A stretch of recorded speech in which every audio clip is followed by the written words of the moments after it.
में आप सब लोगों को दर्शन देने का अवसर मिला। मैं आप सब लोगों से निवेदन करता हूं कि 7 तारीख के दिन मतदान का दिन है और इस दिन और दिनों मुझे यहां पर इस पवित्र स्थान पर जसानाथ जी महाराज के ढोणा और यहां पर आयोजित कार्यक्रम में भाग लेने के लिए आना था, लेकिन उस कार्यक्रम में मैं भागीदार बन नहीं पाया। आज आप सबका प्यार मुझे यहां पर खींच करके लेके आया है। घोड़े का भी दर्शन हुआ, समाधि के भी दर्शन करने का सौभाग्य प्राप्त हुआ और आप सबसे मिलने का भी अवसर प्राप्त हो रहा है। मैं इस अवसर पर इस धरती को कोटि कोटि नमन करता हूं, जिसने इस देश को भक्ति की तपस्विनी मूर्ति मीराबाई के रूप में भक्ति की प्रतीक विधि, यहाँ के संतों, यहाँ के योगियों, यहाँ के सिद्धों की लंबी परंपरा ने अपनी सिद्धि और अपने चमत्कार के माध्यम से लोक कल्याण का मार्ग तो प्रशस्त किया ही, लेकिन राजस्थान के जवानों ने अपनी पूरी जवानी इस देश की सीमाओं की रक्षा करते हुए इस देश को सुरक्षा का एक जो मंत्र दिया,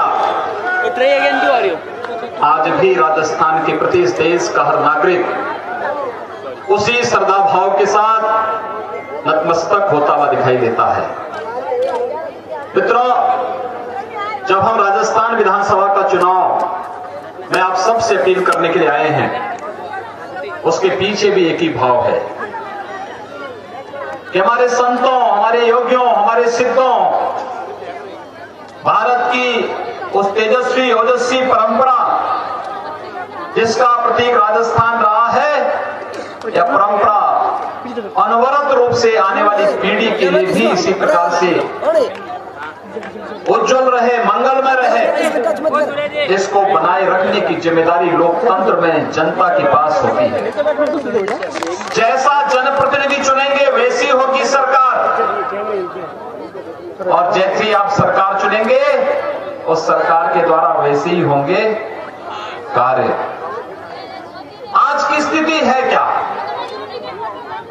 इस देश के अंदर किसी को कोई संदेह नहीं होना चाहिए, इस देश के अंदर सबसे अधिक दिनों तक शासन किया है कांग्रेस ने।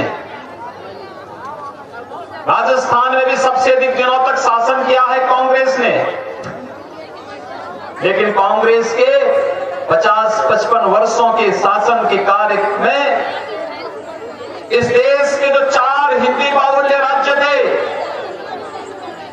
बिहार, मध्य प्रदेश, राजस्थान, उत्तर प्रदेश, जो आज 7 राज्य हैं, मध्य प्रदेश से छत्तीसगढ़ बना, बिहार से झारखंड बना, उत्तर प्रदेश से उत्तराखंड बना, ये 7 राज्यों को कांग्रेस के समय में बीमारू राज्य कहा जाता था। बीमारू राज्य, बीमारू का मतलब जहां न सड़क थी, न बिजली थी, न पानी थी, न स्कूली शिक्षा थी, न स्वास्थ्य की उत्तम व्यवस्था थी, न किसानों के लिए उनकी आय को वृद्धि के कोई साधन थे, न नौजवानों के लिए रोजगार के कोई माध्यम थे।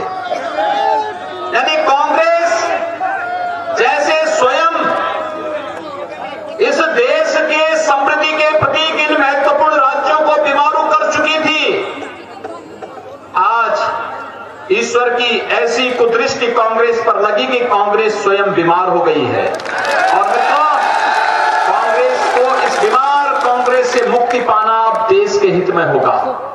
यही कहने के लिए आज मैं आपके पास आया हूं।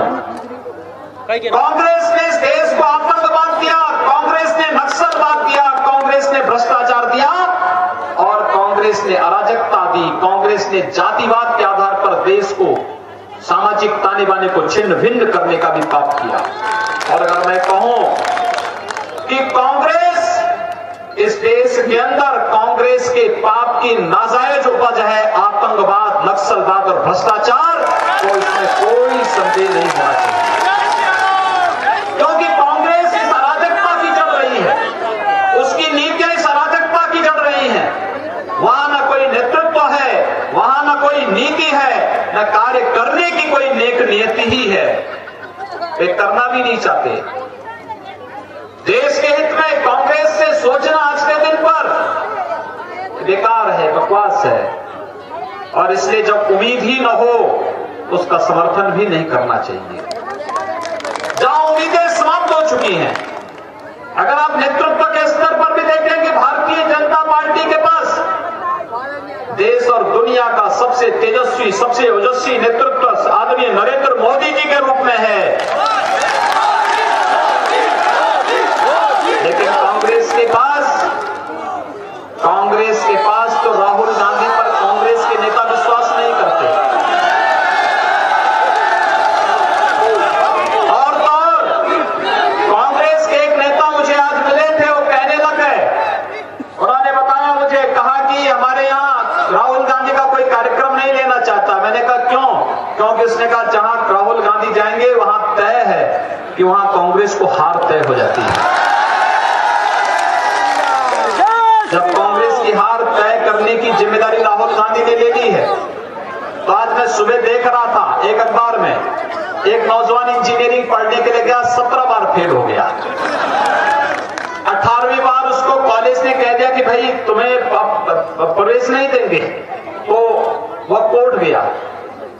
सुप्रीम कोर्ट ने जब सुना, सुप्रीम कोर्ट ने कहा 17 बार फेल हुआ, सुप्रीम कोर्ट ने कहा देश पे कुछ तो रहम करो, 17 बार फेल हो रहे हो, इंजीनियर बनोगे, क्या करोगे? तो वैसे ही राहुल गांधी पर आप भी कह दीजिए, भैया 17 चुनाव हार चुके हो, अब कम से कम इस देश पर रहम कर लो। अब तो कम से कम कांग्रेस गांधी जी के सपने को साकार कर लें।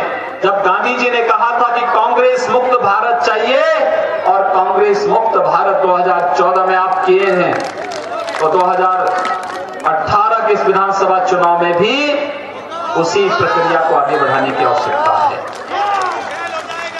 मित्रों, हम सबके लिए जनता की सेवा यह जनार्दन की सेवा जैसी है। हमने जनता की सेवा को अपने जीवन का व्रत इसलिए बनाया है, किसी गरीब को घर देना, किसी गरीब को शौचालय देना, किसी गरीब महिला को रसोई गैस का निःशुल्क कनेक्शन देना, किसी गरीब को विद्युत का निःशुल्क कनेक्शन देना, किसी किसान का कर्ज माफ करना, और किसी नौजवान को रोजगार और नौकरी देना। हमारे लिए यह सब राम राज्य की अवधारणा को सुदृढ़ करने का एक आधार है। ये जनता जनार्दन के चेहरे पर खुशहाली होगी तो देश खुशहाल होगा, राजस्थान का नौजवान खुशहाल होगा तो देश की सुरक्षा सुदृढ़ होगी।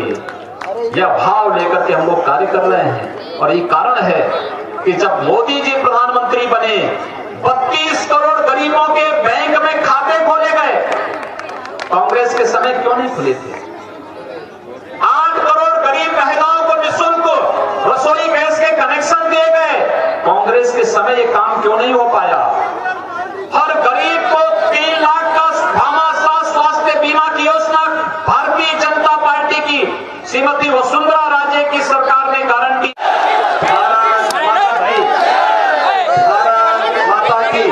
आयुष्मान भारत में हर परिवार को 5 लाख की स्वास्थ्य बीमा की गारंटी दी है। 5 लाख का स्वास्थ्य उपचार आप निःशुल्क करा सकते हैं, 5 लाख तक का। ये कार्य कोई कर रही है तो भारतीय जनता पार्टी कर रही है। ये राम राज्य की अवधारणा को मजबूत करने का कार्य भारतीय जनता पार्टी कर रही है, और इसीलिए मैं आप सबसे अपील करूंगा, जब विकास भारतीय जनता पार्टी कर रही है, लोक कल्याणकारी कार्य भारतीय जनता पार्टी कर रही है, तो फिर वोट भी भारतीय जनता पार्टी को मिलना चाहिए। कांग्रेस तो इस देश में हमारे बहादुर जवानों की शहादत का अपमान कर रही है, आतंकवादियों का महिमा मंडन कर रही है, नक्सलवादियों को क्रांतिकारी कर रही है। भारतीय जनता पार्टी आतंकवादियों का महिमा मंडन नहीं करती है। कांग्रेस आतंकवादियों को बिरयानी खिलाती है,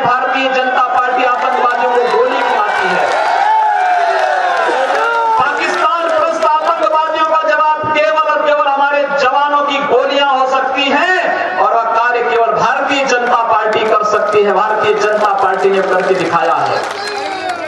भारतीय जनता पार्टी देश के सम्मान और देश के स्वाभिमान के साथ कोई समझौता नहीं कर सकती।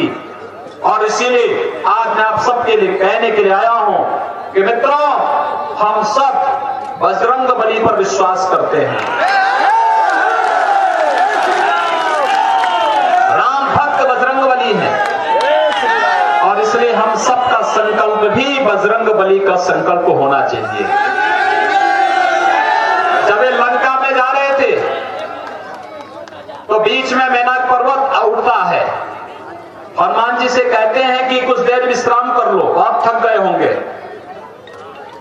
तो हनुमान जी ने कहा कि आराम कैसा, राम काज कीन्हे बिनो मोहि कहां विश्राम। अरे जब तक राम का कार्य नहीं होगा तब तक विश्राम कैसा। इतनी भारी संख्या में आप सब उपस्थित हुए हैं। आप सभी जनता जनार्दन एक एक कार्यकर्ता संकल्प अगर ले ले कि 7 दिसंबर को होने वाले चुनाव में हम 5-5 नए मतदाताओं को भारतीय जनता पार्टी के पक्ष में मतदान कराएंगे, तो मित्रों कोई कारण नहीं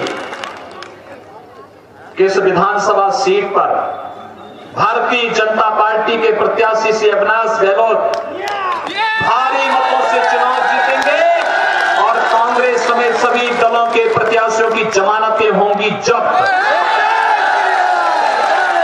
जो लोग विकास नहीं कर सकते, जिनके विकास की सोच नहीं, जिनके देश के बारे में सोच नहीं, गांव गरीब किसान के बारे में सोच नहीं, उन्हें चुनाव में नहीं आना चाहिए। और भूल से अगर आ ही गए हैं तो कम से कम जनता को अपना जवाब देना चाहिए और कहना चाहिए, बजरंगी संकल्प के साथ आगे बढ़ना चाहिए। और संकल्प एक ही होगा कि हमारा एक एक वोट कमल निशान के लिए होगा, क्योंकि ये कमल निशान भारत की समृद्धि का प्रतीक है, भारत की समृद्धि और भारत के विकास का प्रतीक है। और विकास और सुशासन का कोई विकल्प नहीं। और इसलिए मित्रों, आप सबसे मेरी अपील है कि भारतीय जनता पार्टी के प्रत्याशी से अविनाश गहलोत को कमल चुनाव चिन्ह पर भारी मतों से चुनाव जिताने की अपील आप सबसे करते हुए वाणी को देता हूं विराम। जय जय श्री राम।